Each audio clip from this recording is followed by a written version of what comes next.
completely transformed life for these early inhabitants. They discovered they could cultivate plants and domesticate animals. This meant they could produce their own reliable food supply. As a result, they no longer needed to wander constantly.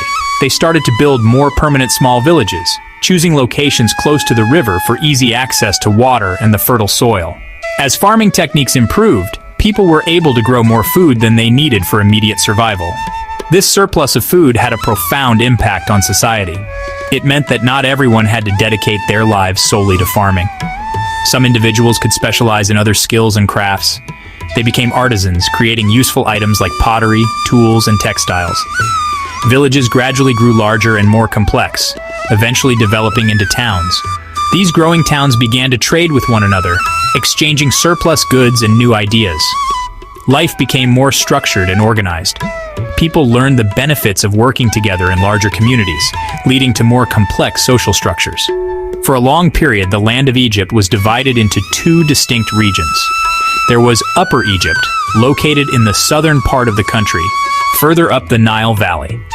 Then there was Lower Egypt, situated in the north, near the fertile Nile Delta, where the river spreads out before meeting the sea. These two lands had their own separate customs, traditions, and rulers for a considerable time. However, around the year 3100 BCE, a powerful and ambitious ruler managed to unite these two lands into a single kingdom. This pivotal ruler is often identified by historians as Menes or Narmer. He became the very first king or pharaoh of a unified Egypt. This unification marked the true beginning of the great ancient Egyptian civilization we know today. With the kingdom now united under a single ruler, a strong central government began to take shape. The king, who would later be known by the title pharaoh, stood at the apex of this new political structure.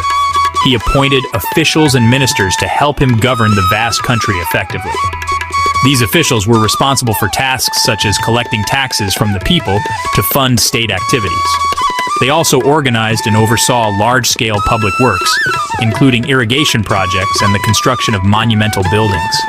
Furthermore, they helped create and enforce laws to maintain order and justice throughout the land. This early government system laid the essential foundation for a powerful and enduring state, enabling Egypt to grow strong and prosper for many centuries to come. The supreme rulers of ancient Egypt were known by the title of pharaoh. The pharaoh was not merely a king in the ordinary sense. He was perceived by his people as a living god on earth. The Egyptians fervently believed that the pharaoh was the son of Ra, the mighty sun god, who was one of their most important deities. This divine status granted the pharaoh immense power and profound importance within Egyptian